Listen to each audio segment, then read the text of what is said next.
Western College since 1970. Thank you for listening. What's Up Yuma is next. It's 10 o'clock. If you're having a hard time deciding on the perfect way to show your love to your favorite station, just listen to your heart. Whether it's calling for you to give a one-time cash gift or to donate that extra vehicle you no longer need, either way, it's easy and will help Border Radio bring you more hours of your favorite programs. Learn more about the ways to give at borderradioaz.org. What's up, Yuma? I'm Johnny Porter, and on today's program, we are going to be joined first by Scott and Russell McCloud from Fort Yuma Rotary. They have Mardi Gras on Main going on Main Street. That's happening tomorrow. Going to find out all the details about that, as well as Jason Taylor from Vertical Church. We're going to talk to him about how he ended up in Yuma. I think he's from Oklahoma, how he got here and how that's going. So stay tuned for What's Up Yuma Radio on 94.7 KOFA Border Radio and streaming online at borderradioaz.org and on the KOFA app. You can also view our show on the Border Radio Facebook page as well as the KAWC YouTube page. And don't forget, you can reach out to us by email at whatsupyumaradio@gmail.com. What's Up Yuma is sponsored by High Tanks Brewing Company, serving up scratch-made food, craft beers, and experiences at 2 desert locations in Welton. More at hightanks.com. Chili from Philly. Nick Papa Giorgio from Yuma. Johnny Show! What's up, Yuma? What's up, Yuma? Welcome back to another episode of What's Up Yuma Radio. I am Johnny Porter, and as promised, we are joined by father and son duo. That's how I'm going to introduce them today. Scott and Russell McCloud. Thank you guys for being with us today.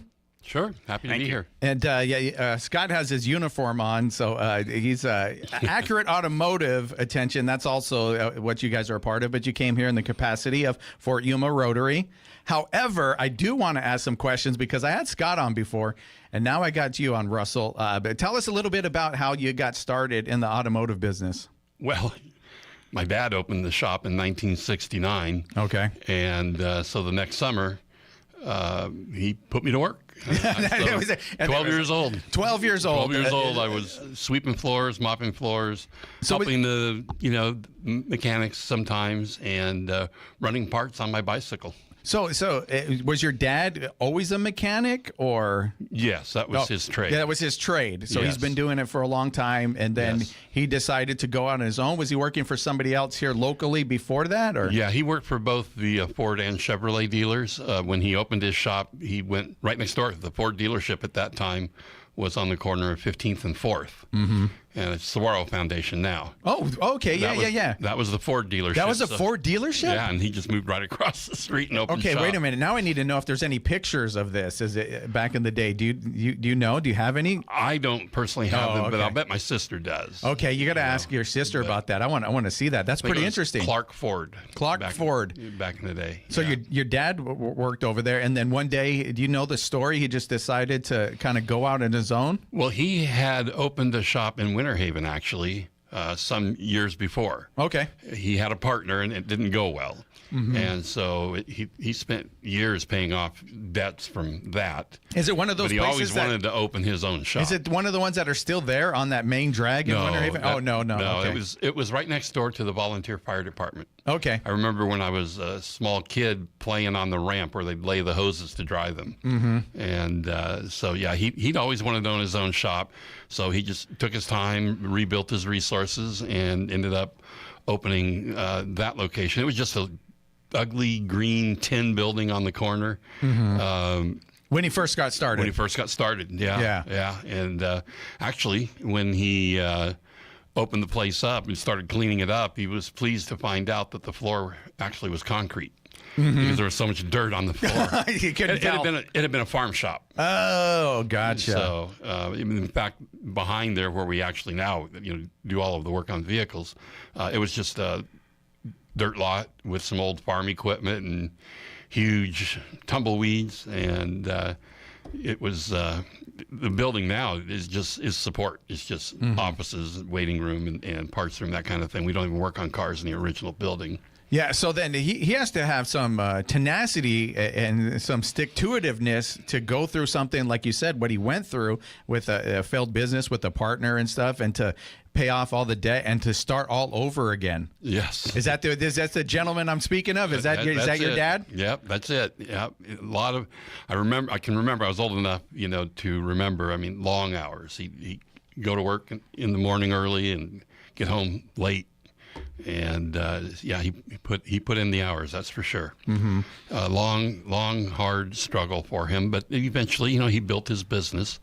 I can even remember his first customer was Jack Culver from Culver Refrigeration. You can remember the first customer. Yeah. Oh yeah. Yeah. You're 12 years old. You're in there. You have a broom in your hand, and the first customer comes in, and wow, you remember? That's pretty cool to remember their name. Well, he went to church. Oh, you went to okay. And gotcha. so I knew him from there. You knew him. Okay. Yeah, gotcha. Culver Refrigeration, Yeah. which was I think the shop that D&K was in for a long time, right there on the same 3rd Avenue between 14th and 15th. Are they still around, Culver? No, Because I'm thinking of that that logo in my head for some reason. I don't know. I think when I he hear was in Culver, business a long time. he was okay. Yeah. Gotcha. So you had the first customer. You're in there sweeping. You're learning a lot. Did you want to be a mechanic? Because No, you were I around was it? never going to work in that shop. No, I was going to be a marine biologist. Okay. So marine biologist. Where'd that come from? How'd that? Just an interest that I had in the sciences.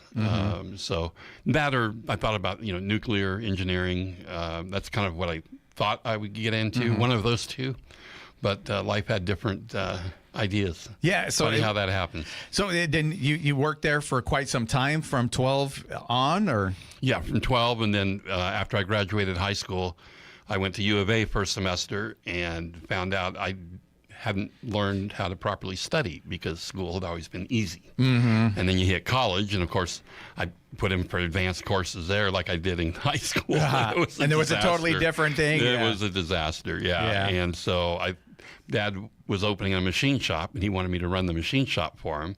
So I told him, okay, I'm going to take the rest of the year off, and I'll go back in the fall to get my education. Mm-hmm. And then life happened. Yeah, so that you came back and you kind of just ended up with it. Like, what was the story? Or you finally found your groove in it? Or? Well, I ran the machine shop, which suited me. I was. Oh, okay. I'm not a mechanic. People not a mechanic. Are you like always the machine? surprised Okay. to find that out. But machine work was technical and precise. And you weren't tearing a bunch of things apart and putting them back together. Mm-hmm. So, and I did some electrical work. Cruise control was my specialty, but as far as turning wrenches for a living, that was not me. No. Me and tools just don't get along. So, too well. is there still the machine shop aspect of it? No, that went away a long time ago. But you got to remember, back then, engines wore out. At 80, 90,000 miles, you had to do valve jobs. Things wore out. And so we used to, rebore cylinders and put in oversized pistons and a lot of cylinder head work. So they went hand in hand. That work has largely gone away. They went hand in hand, and it's gone away. Why? Because of the durability and the technology? Right. Oh, Technology's advanced so much, and rarely do we have to remove cylinder heads for repairs anymore. Mm-hmm. But it was extremely common back in the day. Yeah. So. Okay.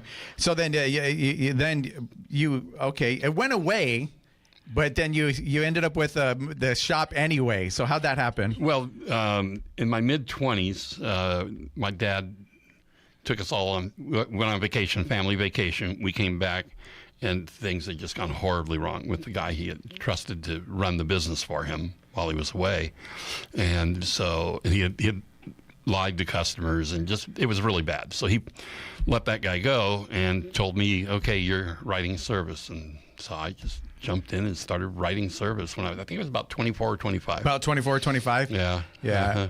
Had one guy quit because he didn't like a kid telling him, what to do. Yeah, I could definitely be a thing. I still remember You him. remember his name too? Not quite. No. Bob or Bill. Bob or Bill. It's like, I'm not going to let this 24-year-old kid tell me what to do. Yeah. The final straw for him was when I told him he hadn't adjusted rear brakes on a dually properly. Mm-hmm. And he told me I didn't know what I was talking about. So during the test drive, because it was too tight, friction expanded the brakes and the thing ended up locking up. Oh, wow. And, so came back and told him, "I told you," and he just that was it for him. It broke the camel's back. Yeah, as he they just say, couldn't right? take it. Yeah. So okay, then how did you ended up taking over? Was it something your dad left to you, or Right. Over time, as I continued to run the shop, Dad just started doing some other things. He actually built a house or the condo over there off of. he just likes to do things? It sounds like anything he can get his hands on or to. He liked working with his hands. Yeah. So he did the vast majority of work on a condo over there in a new area, and that's off of Ridgeview. And so he just kind of quit coming in. My sister learned to do the books and do payroll, and so we just made a good team. I just ran operations, and she ran all the finances, and that was great. Yeah, and so the location you're at now, did it expand quite a bit from those days? And it was sure. okay. Yeah, he built on a large addition, and then let's see, I think it was around 1980 or 81, and then he built another addition to that, and then we ended up buying the business behind us. It used to be Southwest Systems. They made great big ovens, for industrial ovens, and when they sold out, he bought that, and so that's just little by little it expanded into the operation that we have today, and now we've got 3 locations. In 1976, I think, something like that, 79 maybe. He opened up the shop out in the foothills to kind of take the pressure off, because so many of the winter visitors, during the winter we were extremely busy and couldn't get all the work in. So he opened up the second location, and then ended up with our third location. Hank Scheckert built it. His dream was to be able to sell you a lot, put a home on it, and you didn't have to go into town. So he put in, that's why the grocery store was there, and gas station. Which are now gone, unfortunately. But so he built the car wash and quick lube and service center, and but he didn't know anything about running an auto shop, and it was killing him. And so he approached my parents and asked them if they would buy it and take it from him, and he made them an offer they really couldn't refuse. And so that's, over time, that's how the business grew. Yeah, so then starting off, it sounds like, in Yuma that time, there wasn't much competition or other businesses, I would assume. How do you deal with that? As like you have a legacy here, and the landscape has changed. How do you remain consistent with people? Well, by having really good people on staff. We're so blessed. I can't begin to tell you how blessed we are, and the people that work with us, they just do a great job. And customer service is really number one. That's what it's all about, is great customer service, because a lot of people, they can put a water pump on a car or whatever, fix brakes, but it's the service aspect of it. And then the warranties, they're nationwide and 336. So they're, it used to be 90 days, 4,000 miles, right? That was the original type warranties, and it moved to a year, and now it's 3 years. And so you just do a good job, treat people right, and that keeps things going. Yeah, but mostly it's the people, really good people. And you mentioned that because in my head, I'm thinking about your social media content. You really highlight the people that are behind the scenes working on the vehicles that the front office may not see when they walk in, but the actual people that get their hands dirty. Like maybe they get some plaques or they get like some recognition. Tell me a little bit about that. Oh, years of service. So years of service, that's what it is? Okay. When we hire somebody, then I make a note in a calendar program of their birth date and their hire date. And so on each anniversary, then we recognize them with a certificate. Just really it's surprising how much that actually means to someone to be recognized like that. And I think most companies don't do that. So it's just little things, it's taking care of people and people taking care of people. Yeah. And I think it starts at the top, right? So if you're doing it, you make that little note like, okay, then we're going to recognize them at this time. Then that goes into when they're doing the work, they do it with a different sense of pride, right? And some ownership about it because they feel value. And so they want to put that value back into the company. Sure. Yeah, if you respect the people that you're working with and that work for you, it goes a long way. Yeah. So now I'm turning that all over to Jeff and Scott. So you don't see me in the pictures anymore. Yeah, you're not. Okay, you're not there. But before we go to a break, and then after we come to the break, we're talking more about the Rotary and everything. I need to know. So how'd you end up on the radio? Because that's when I first heard you years and years ago when you were with one of my mentors, Russ Clark. How'd that end up happening with Russ years ago? Well, when he took over the radio show from, I can't remember the lady's name. She started it. Okay. It wasn't there real long. And then, so Russ jumped in. So I just called him up and said, hey, how about maybe Wednesday mornings we do car talk? And that lasted like 2 weeks. And then we just did everything in general, just like what he does now. Oh, so the game plan, because he was at Napa, right? Yes. He was Napa, Yeah. so you knew him from Napa. Yes. And so then he's taken over. And so you said, let's do a car talk thing. And so Right. you could talk cars, both of you guys. And then you did it. You said 2 weeks. And after that, it just got to everything else that he covers? Everything else, yeah, which was fine, and it was fun. I enjoyed doing it. When I finally stopped going in was when he was elected to the Board of Supervisors, and I was on the board, and I felt like people might get the wrong idea that it was kind of like the Russ and Russell thing at the county, and I thought it would be bad optics, and so I quit doing it. But I missed it. I enjoyed it. Yeah. So how long did you do that then? How long were you on there? Gosh, I really don't know. Probably, I don't remember when he started, but probably at least 8-9 years. 8-9 years. Probably, yeah. It was a long, long run. Do you think that being on the radio helped you get elected, getting your name out there, your face, get recognized? I think that might have been right before, because I was elected in 2004. Okay. And so I think I started going on the show probably after that. Oh, gotcha.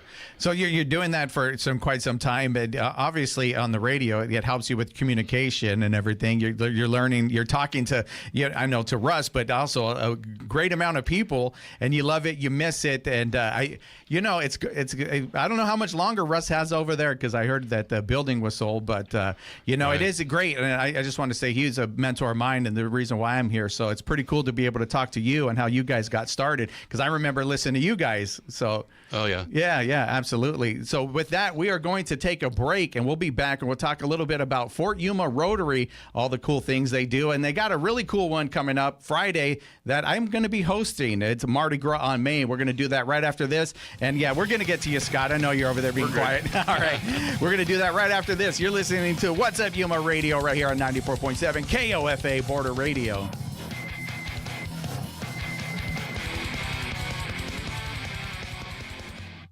The territorial chapter of the American Business Women's Association hosts its annual Women's Expo from 8 to 2 on Saturday, March 28th at the Yuma Civic Center. The event brings women together to explore local businesses, enjoy interactive activities, and treat themselves to something new. Details at abwayumaaz.org. You're listening to 94.7 FM. I'm Juan Garcia from the KWC Newsroom. The weather forecast for Yuma today is sunny with a high near 78 and a north wind around 5 miles per hour. Mostly cloudy tonight with a low around 59. Community members in Yuma are urging city council members to save Kennedy Pool, which has been closed since 2019. Officials say costly repairs have left the pool's future uncertain. To read more, visit kawc.org/news. Stay tuned to 94.7 FM. I'm Maria Hinojosa. Next time on Latino USA, a conversation with Mexican actors Diego Luna and Gael Garcia Bernal. I know friendship, I know what that is, but what I have with Gael is something else. What we have is called more like your chosen family. That's next time on Latino USA. Sunday mornings at 10 a.m. on KOFA Border Radio 94.7 FM. We know this radio station sounds a little different. Border Radio is non-commercial, listener-supported public radio. You can learn more about us by downloading the KOFA app or going to borderradioaz.org.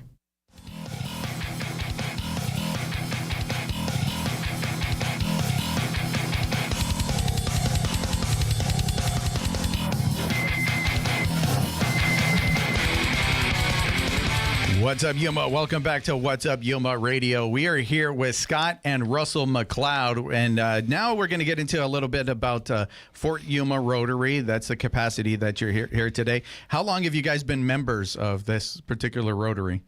I've been in 25 years. 25 years? Yeah, I joined in, I think, June of 2000. Mm-hmm. So, yeah, it's been a nice run. It's a great group of people. You know, people come and go, but it's a really good group of folks. So 25 years ago, why was it important for you to join Rotary? Because the limited bit I know about them, it's volunteer, right? Everything's volunteer, and you got to have a little bit of time or carve out time in your busy schedule in order to go do this. But 25 years ago, what was your thought process? Well, actually, I was asked. You were asked, okay. Yeah, the club president at the time, Steve Meinhardt, just stopped by my office one day and said, hey, you know, I think you might enjoy being part of this. And then I always I had it in the back of my mind that I want to do something, you know, to give back to the community. And so when he asked, I'm like, yeah, sure. So I went to a couple meetings and liked the people that were there. And so, yeah, the rest is history. Mm-hmm. I think Scott's been in, almost 2 years now? Almost 2 years. Yeah, because we recently just did the Penitentiary Pint Fest together with him. And I asked him, he was pretty new. I was like, you weren't in that long yet. But how has it been for you so far? Yeah, it's been great. It's been it's a lot of fun.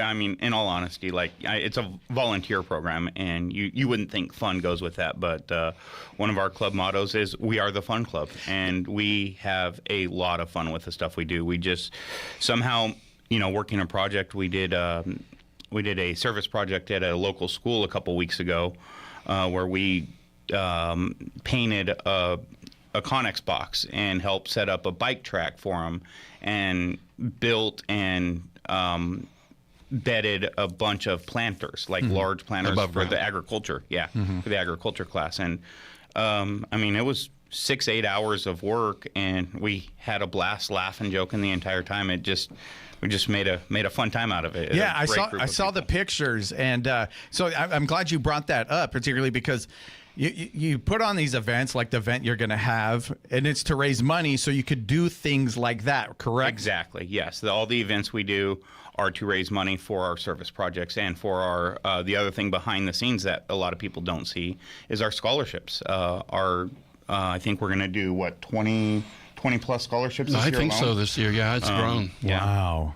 Wow. So how do you pick what to get involved with? Is it like a vote? Like something comes up, a need needs to be met? A need, the needs that need to be met, but there's enough members. We have over 70 members in our club right now, and everybody does something. And you do what you can. Some people are busier than others, and we have some of our members that are retired and can invest more into the club time-wise than others can. And it's just people just pick up what they can, do the things they can, and at the end of the day, everything gets done. Mm-hmm. So 25 years ago, Russell, when you first joined, what were some of the events they were doing? Do you remember back then? No, I don't. It's grown. It's great. That's time, what I'm saying, because it's grown. So we didn't have these major events. Okay. Our biggest fundraiser was selling hamburgers. Some people that have been around a long time can remember that Fort Yuma Rotary had a hamburger stand up toward the front of the fairgrounds. Yeah, so that's what that's one thing I was going to get into, because I remember that when fair time, I see a lot of Rotary shirts and stuff out there. So is that still a thing as well? No, that building went away. That fundraiser went away. So they just over time got replaced, like with the Mardi Gras block party. Mm-hmm. The club president at the time had the idea to do it, and so what happens is the president will come up with these ideas, and then committees get the work done. Mm-hmm. And so last year's project was the playground inside the Children's Museum. Yep. And that was had Juan on to talk about that. That's a huge one. Obviously, much needed. One. When the kids go over there, they get them in the playground. Like that's what they want. Obviously, the other stuff is there, but having that playground was huge. And like I was saying, a need comes up, right? Somebody sees a need and gets presented, and you guys work together for that goal. Right. Yeah. So then, but what events are you doing now? Because I know, like I mentioned, the Penitentiary Pint Fest, like in a calendar year. So we do four big. Right now, we're doing 4 big events a year. So we do dueling pianos. That's a new one that just got reintroduced last year. So last year was the first year we've done it in a while. It has been done before in different means, but they brought it back this last year. Did dueling pianos. Our Penitentiary Pint Fest is a big one. The Mardi Gras in Maine, which is tomorrow's, yeah. Yep. And then the other one we do, it's a smaller event. It's kind of more focused to the Rotary Club, but it's still a great fundraiser for us. We do the PUTS, Pars Under the Stars is the full name for the acronym, but Pars Under the Stars Golf Tournament, which is a nighttime golf tournament. You get out there on the par 3 course. Oh, that seems pretty fun. Yeah, you mentioned that's the fun group. And yeah, we just try and do fun things. Yeah. And then, I mean, there's other smaller stuff we do, like you'll see, you were talking about seeing the Rotary shirts at the fairgrounds. We volunteer with other clubs. So the way those look is like Yuma Rotary has a booth there, and it's a huge undertaking to serve all that food and do all that stuff, and that's a big fundraiser for Yuma Rotary. And so they'll reach out to our club, and a lot of our members from our club will go help, and majority of their members are there running that too. So it's not just for Yuma Rotary. There's what, 6 or 7 Rotary clubs in Yuma now.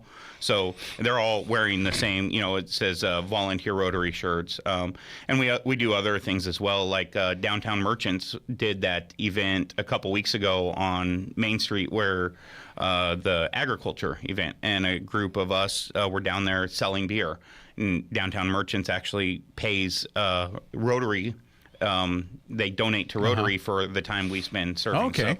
Caballeros as well. Yeah, Caballeros Mado. does that. Oh, yeah, we'll be at Mado. So, yeah, there will be a whole group of us at Mado serving and cleaning and all kinds of stuff at the Mado event. Caballeros will pay our club for that. Very cool. So then you mentioned when it first started, the Mardi Gras in Maine. How long ago was that? It's probably close to 20 years. This is our 25th anniversary. Oh, is it 25? Yeah, this is our 20th. Of Mardi Gras on Maine? Yep. 25 years this year is Mardi Gras. Oh, my goodness. And so I'm pretty sure that you've seen this thing grow. Oh, yeah. Yeah, for sure. I didn't realize it had been that long. Yep. So This is our 25th anniversary this year. We were just talking about that the other day in the meeting. Mm-hmm. So what are some of the things that we can expect on Mardi Gras in Maine? Which to me, I don't know if I'm biased about it, but to me, it's my favorite block party downtown. It's so well put on and organized and everything, and I really get to go down there, get my little blue chips, have a good time. So tell me a little bit what we can expect. Do you want? No, go ahead. Okay. So start off with the Big Boss Band. Yeah. So this year we've got Big Boss Band. They'll be on the main stage. There is 2 stages down there, which is really cool. So Big Boss Band will be on the main stage starting at 5 p.m. And then on the north stage, we've got the Ukaholics. They'll be there from 5:30 to 6:30. The Chavez Family Band will be on that north stage from 6:30 to 7:15.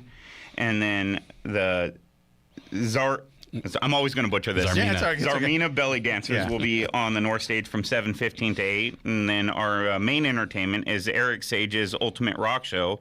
They will be on the main stage at 7:30. So is that the same band that was here last year, or? Yes, they are the same band that was down there last year. Mm-hmm. And then in addition to all that, of course, there will be 30 different vendors up and down Main Street, and we'll be selling alcohol.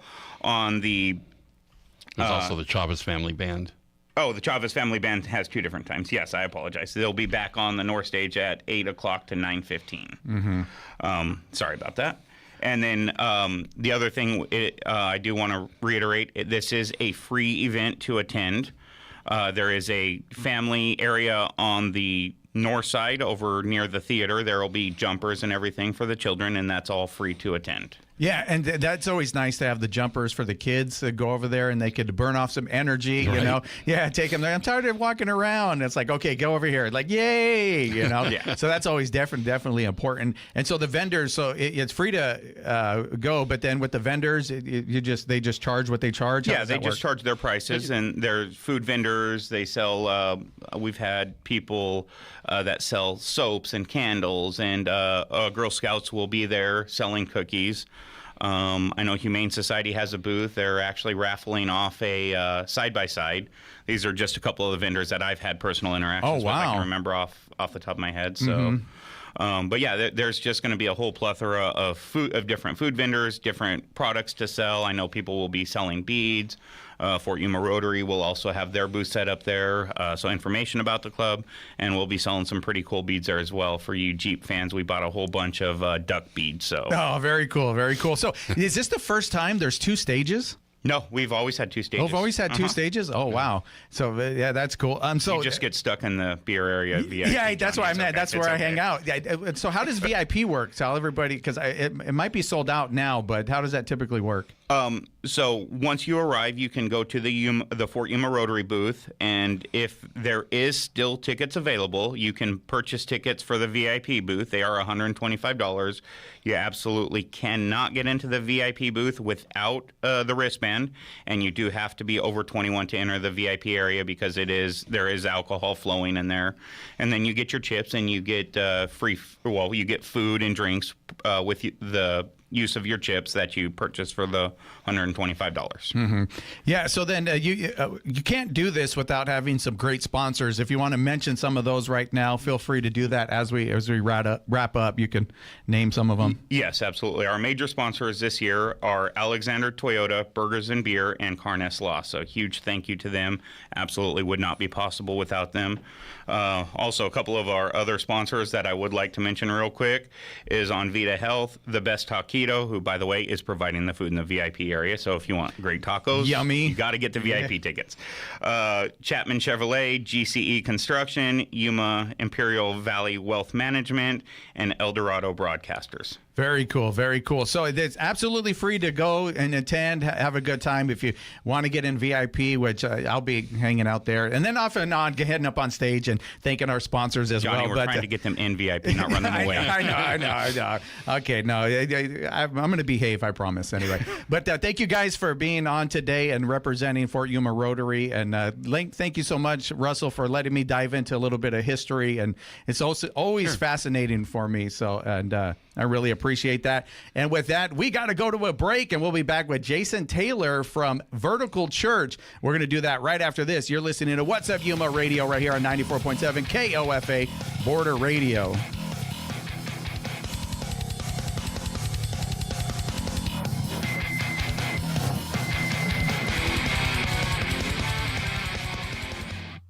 The Southwest Ag Summit takes place February 17th through the 19th at Arizona Western College.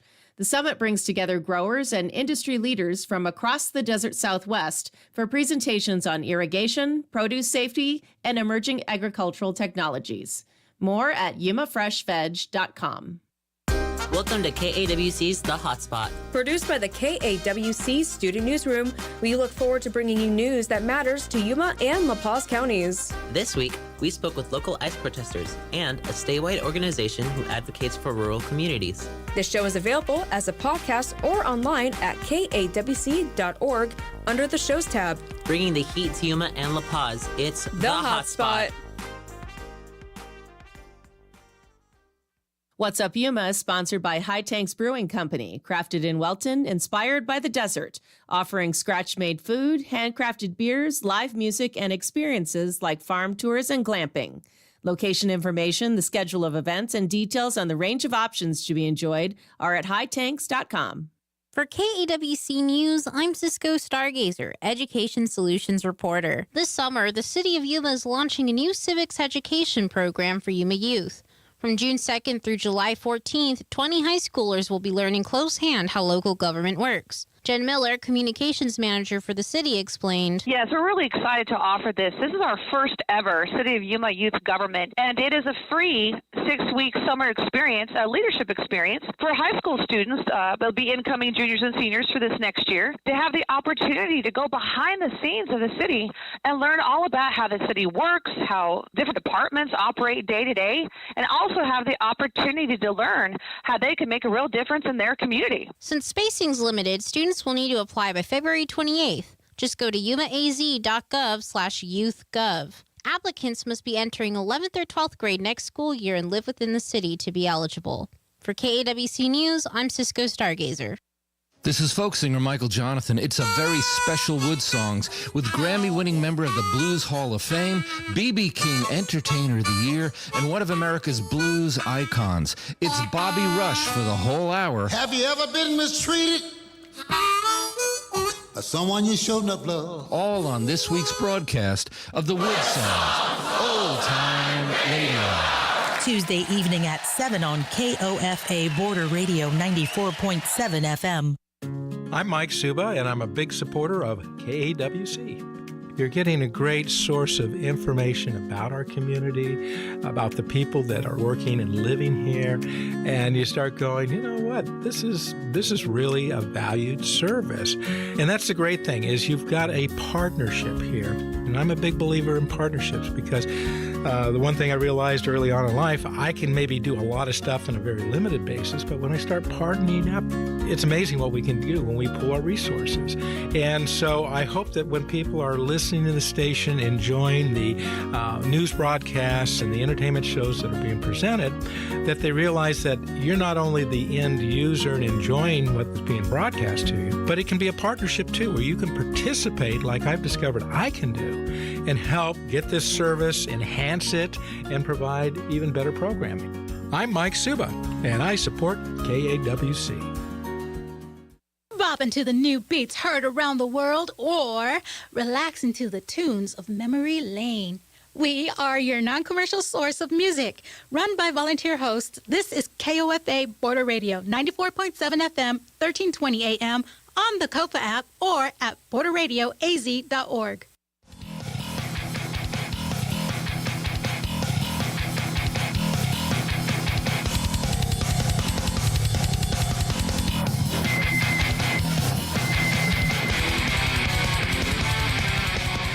What's up, Yuma? Welcome back to What's Up, Yuma Radio. We are here now with the lead pastor of Vertical Church, Jason Taylor. Thank you so much for being with us today. Hey, thanks for having me. Yeah, I've known you for quite some time. Long time. I think actually like a little bit after you got into town. Yeah, it's probably been at least 18, 19 years maybe. Yeah. So, okay, then that's going to be my next question. How long has Vertical Church been around? So about that. Yeah, so March of last year, we celebrated 20 years. This year will be 21. Okay. Yeah. Wow. Uh-huh. Yeah, that's quite some time. Probably about a year or two into it, maybe 3 years. Well, I remember, we're going to go backwards now. Sure.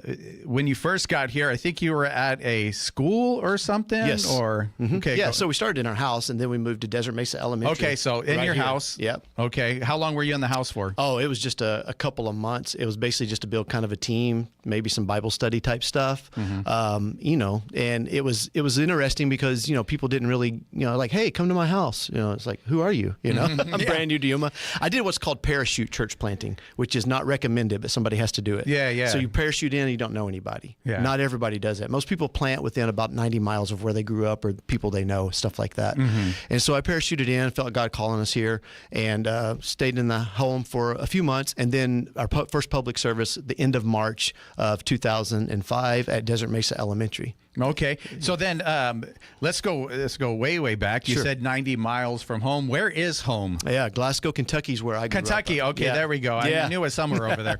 So Kentucky, you're over there, and you decide to get a parachute. So how Yuma and why Yuma? Yeah, so I grew up in Glasgow, but I went to college in Nashville.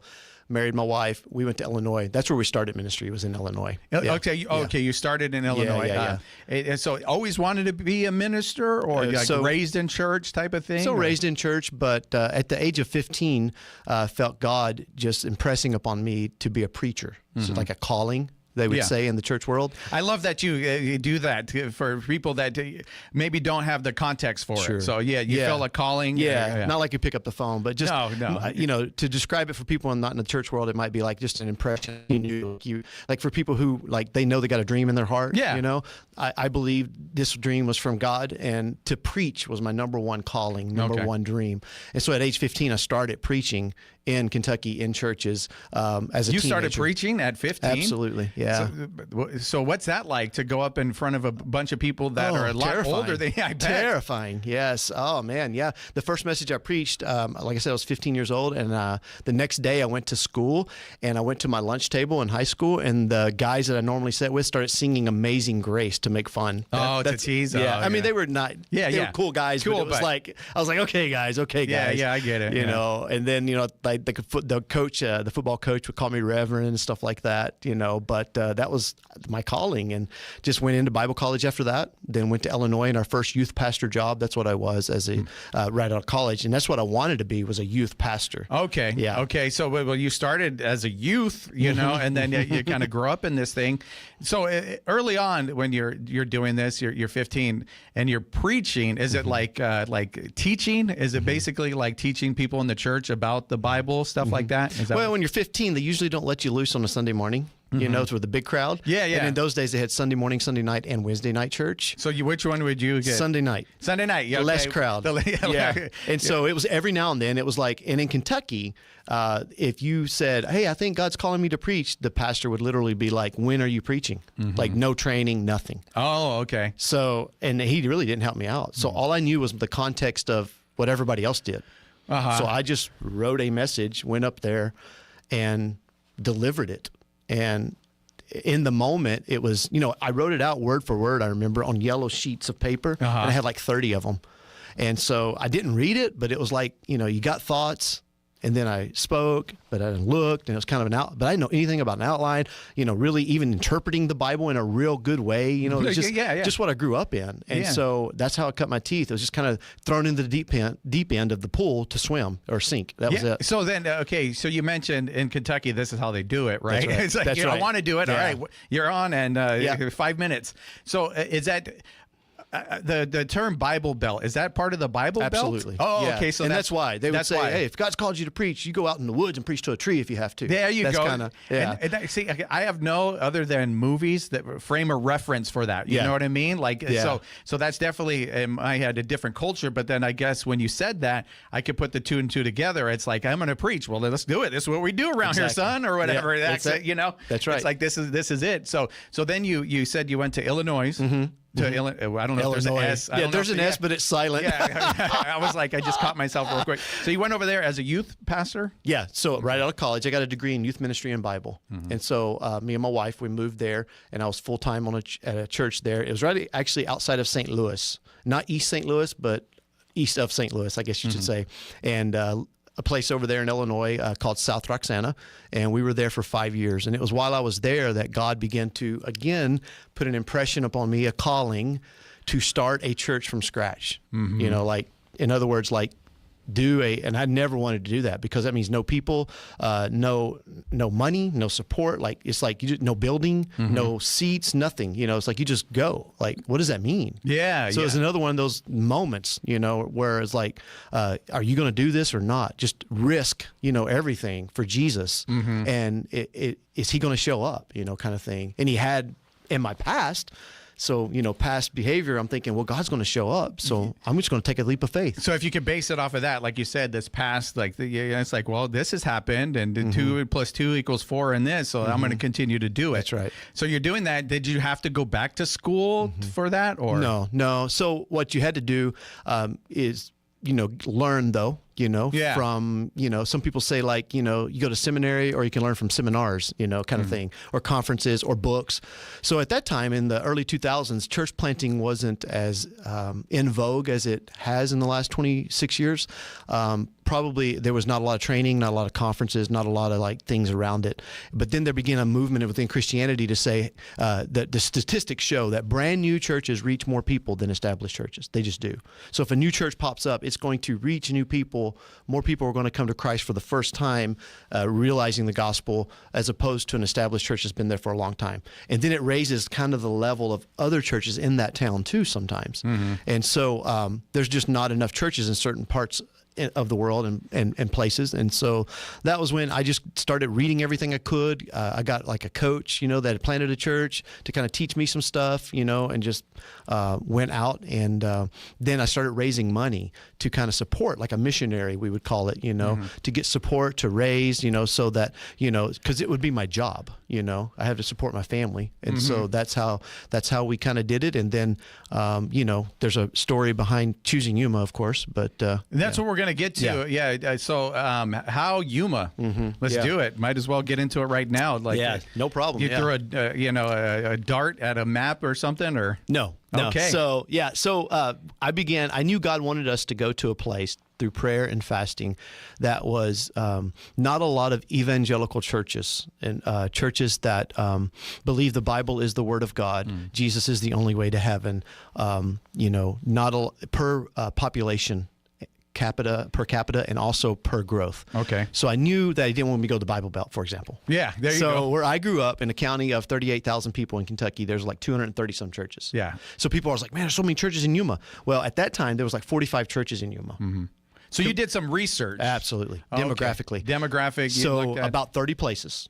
And I just kept researching these places and praying. And I started fasting. I went on a 40-day fast. I went on fasting every single week and praying, seeking God. God, where do you want us to go? Where do you want us to go? Because I needed to get it right. Moving my family, who knows where. I thought it was going to be close by, honestly, to where we were at, a place called Troy, Illinois. Drove over there. Immediately, it was like, this isn't the place. So one day, in one of those moments of prayer and fasting, just speaking with God, he brought to my mind, no audible voice or anything like that, 8 of those locations, just 8. So I wrote them down in my prayer journal. I went home to my wife, told my wife, we went to Walmart, we bought a map of the United States, we brought it back to our house, we put it on our bedroom wall, and we put 8 thumbtacks on the one for each location, and one of those locations was Yuma. Over the next about another year, we began praying again and fasting, where do you want us to go? And it was almost a year later, we were on a mission trip in Reynosa, Mexico, which is south of Brownsville, Texas. We had taken our youth group there, and it was there that we felt in the moment with another couple, Danny and Amy Wells, I think you know them, that we all 4 felt like Yuma was the place, and we had never visited here. Again, goes back to, I knew God wanted me to preach, that same feeling, that same moment. I knew God wanted me to be a youth pastor, go to Bible college, and then boom, that same, okay. And here's the thing, never 100% right, but if we were 100% right, we wouldn't need faith. So I was 80% right, I felt like, or 80% God wants us to do this. The rest is faith. God, if you want us to do this, you're going to have to show up. Yeah. And so we said, we're going to Yuma. And that was it. And so we had never visited here yet before we made the decision. So you made the decision, sight unseen. This other than research. But you did, like you did your due diligence, research-wise, demographics, stuff like that. But still, sight unseen. You didn't know how hot it was here. But we're going to take a break right now. We're going to find out, when you first got that breeze of heat, feeling like you're opening the oven door in Yuma, and how you stuck it around. We're going to do that right after this. You're listening to What's Up Yuma Radio right here on 94.7 KOFA Border Radio.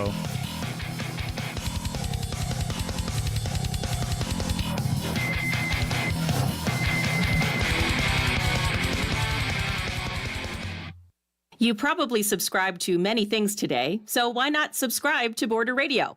Unlike other services, we don't tell you how much to pay. You get to choose the amount that helps make the soundtrack of your day possible. Consider becoming a sustaining member with a donation of $10 or more per month. Visit borderradioaz.org to start your monthly donation right now. I'm Public Radio Runner. Join me for Bonus Smiles, the show sharing the stories and playlists that fuel runners. Why? Because the rando cheering you on at a mile 77 aid station is the same kind of person who supports local public radio. Join us every Saturday at 5 a.m. on KOFA at 94.7 FM for stories that soothe and jams that power long runs.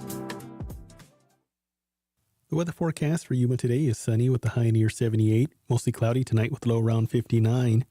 Mostly sunny in Kingman with the high near 63, increasing clouds this evening with the low around 46. Mostly sunny in Flagstaff with the high near 55 and gusts as high as 18 miles per hour. Increasing clouds tonight with the low around 28 and a chance of rain and snow showers. And in Prescott, mostly sunny with the high near 62. Increasing clouds this evening with a low around 37. KOFA Border Radio doesn't sound like any other radio station in Yuma. We are a non-commercial source for music from around the world. across the decades and local artists. Our hosts are volunteers. If you would like to get involved, send an email to music@borderradioaz.org.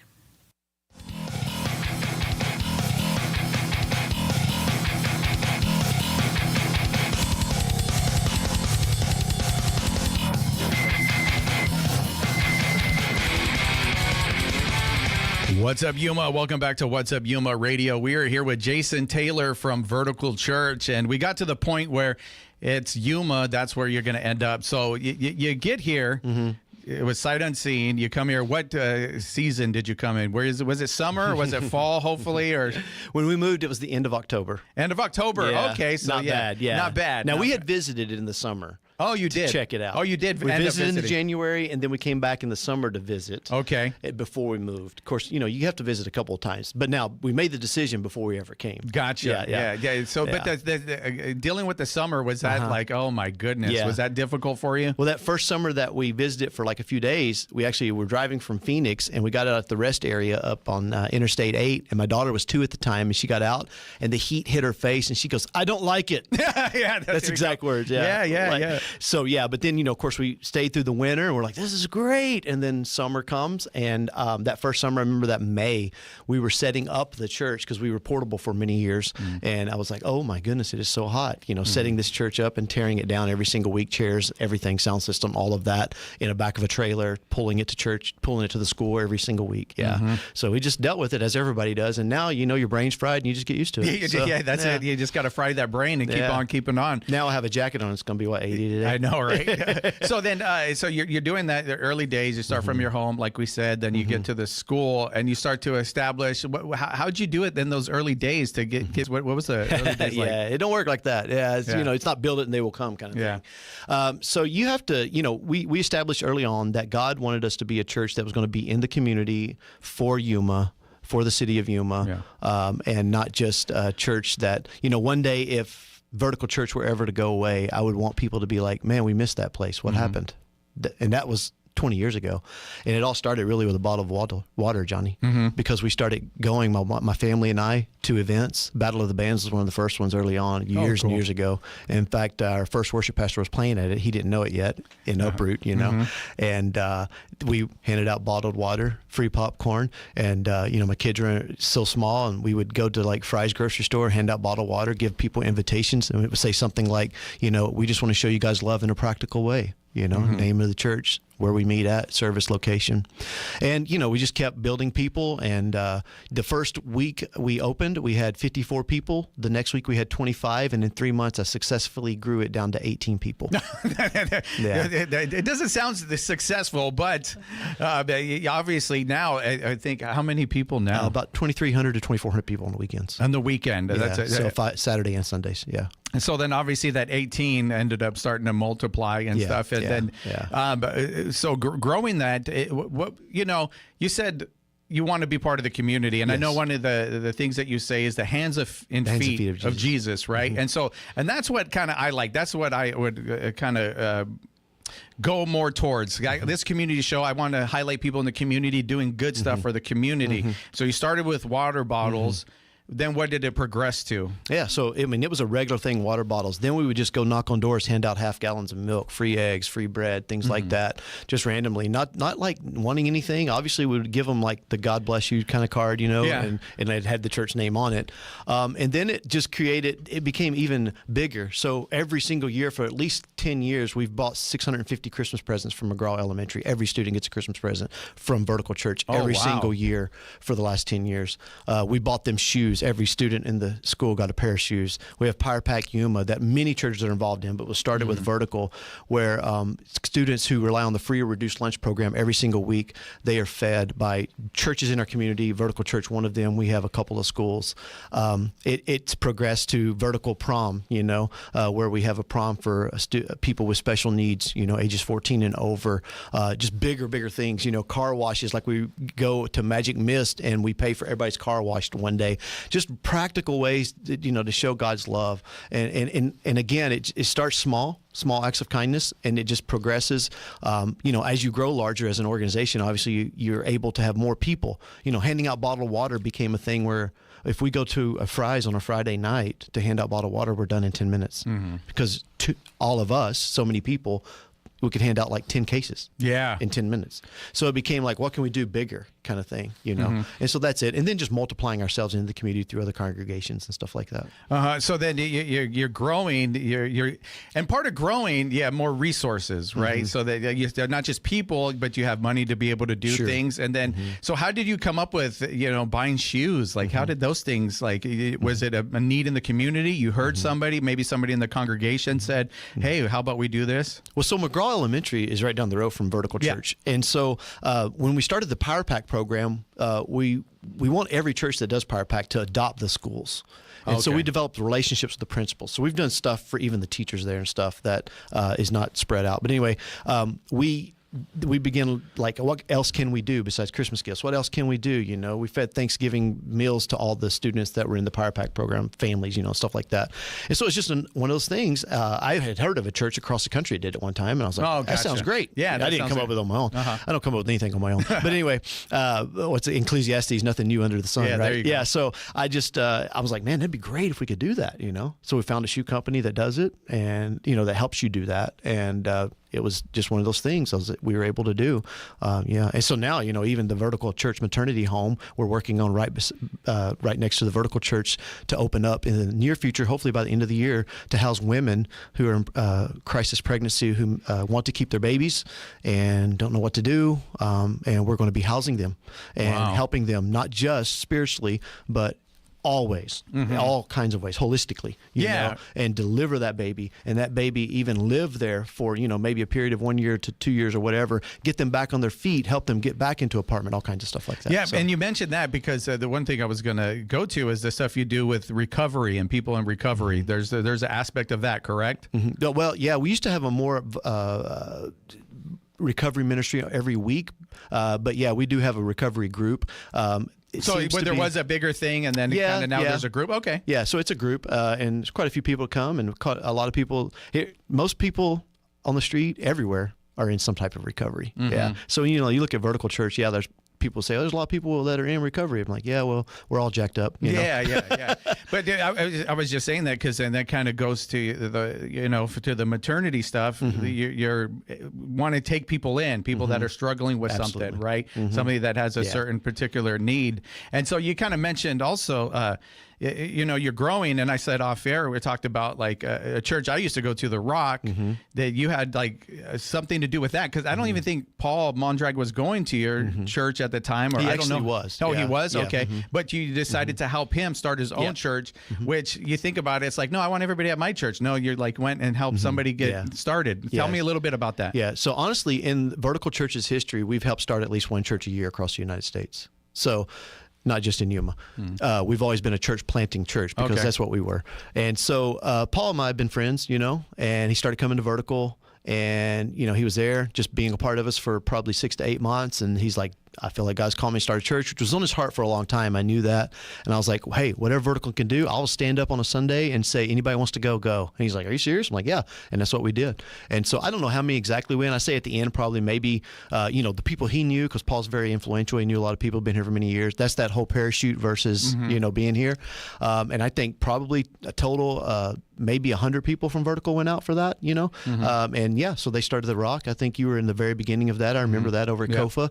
And so we financially helped them a little bit, as well, and sent them out. We had them on stage, prayed over them, commissioned them. Anybody that wants to go, and I would say, hey, if you're sitting here doing nothing, don't go over there and do nothing. Because I know how it is to be a pastor that starts a church. We need people that's going to jump in. And so people that, normally didn't, they felt like, I think we were large. Oh, they got everything together. I even remember one person was like, felt like everything's together here, but this was an opportunity to do so. I was like, okay, go ahead. So they see the opportunity, they could go over there and do it. And then also New Mountain, That's correct? Right. Yeah, you helped. Yeah, so Jeremy was on staff for 12 years, came to Christ at Vertical, him and his wife.